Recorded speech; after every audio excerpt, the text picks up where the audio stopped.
Hi guys, welcome to my mini vlog. ಹೆಂಗೆ ಗೊತ್ತಾಗಿಳಿಯ, ಅಮ್ಮ ಅವ್ರಗೊಳಕ್ಕೆ ಹೋಗಿತ್ತಲ್ಲ, ವಾಪಸ್ ಆಗುತ್ತೆ ಅನ್ಕೊಂಡೆ. ಬಟ್ ಅಕ್ಕ ಬಿಡಲಿಲ್ಲ ಅಂತ ಅಲ್ಲೇ ಆಲ್ಟಿಂಗ್ ಆಯಿತು. ಇನ್ನೇನು ಮಾಡೋದು, ಮನೆ ಕೆಲಸ ಎಲ್ಲ ನನ್ನ ಜವಾಬ್ದಾರಿ ಆಯಿತು. ಅದರಲ್ಲೂ ಶುಕ್ರವಾರ ಬೇರೆ.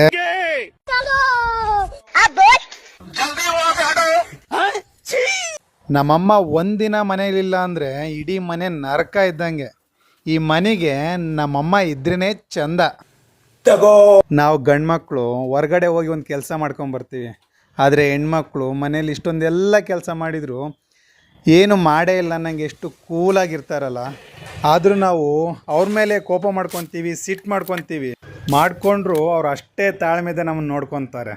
ಹೆಣ್ಣು ಮನೇಲಿ ಎಷ್ಟೇ ಕಷ್ಟ ಅನುಭವಿಸಿದ್ರು ಏನು ಹಾಗೇ ಇಲ್ಲ ಅನ್ನಂಗಿರ್ತಾಳೆ ಅಂತ ಎಲ್ಲ ಹೆಣ್ಮಕ್ಳಿಗೂ ನನ್ನ ಕಡೆಯಿಂದ ಒಂದು ಬಿಗ್ ಸಲ್ಯೂಟ್. ಗೆಳೆಯ, ರಂಗೋಲಿ ನಾನು ಹಾಕಿನಿ ಅಂತ ನಗಕ್ಕೆ ಹೋಗ್ಬೇಡ. ನಮ್ಮನೆ ಕೆಲಸ ನಾನು ಮಾಡಿದ್ದೀನಿ, ಬೇರೆ ಮನೆ ಕೆಲಸ ಅಲ್ಲ.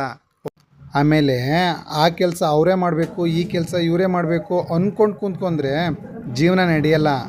ಕೆಲಸ ಯಾವುದಾದ್ರೇನು ಮಾಡೋ ಕೆಲಸ ಪರ್ಫೆಕ್ಟ್ ಇರಬೇಕು ಅಷ್ಟೇ. ಓಕೆ, ಎಲ್ಲರೂ ಮಂಗಳಾರತಿ ತಗೊಳ್ರಿ, ಎಲ್ಲರಿಗೂ ಒಳ್ಳೇದು ಮಾಡಲಿ ಆ ದೇವರು. ಆ್ಯಕ್ಚುಲಿ ನಿನ್ನೆ ನೈಟು ಒಗ್ಗರಣೆ ಉಳಿದಿತ್ತು, ಅದೇ ಒಗ್ಗರಣೆಗೆ ಅವಲಕ್ಕಿ ಮಾಡಿದ್ದೆ, ಸೂಪರಾಗಿತ್ತು. ನೆಕ್ಸ್ಟ್ ಲೆವೆಲ್ ಇದೆ. ಯಾವ ಮನೆಯಲ್ಲಿ ಹೆಣ್ಣು ನೆಮ್ಮದಿಯಾಗಿ ಇರ್ತಾಳೋ ಆ ಮನೆ ತುಂಬ ಸಮೃದ್ಧಿಯಾಗಿ ಬೆಳೆಯುತ್ತದೆ. ಬಾಯ್ ಫ್ರೆಂಡ್ಸ್, ನೆಕ್ಸ್ಟ್ ವಿಡಿಯೋದಲ್ಲಿ ಸಿಗೋಣ. ಬಾಯ್.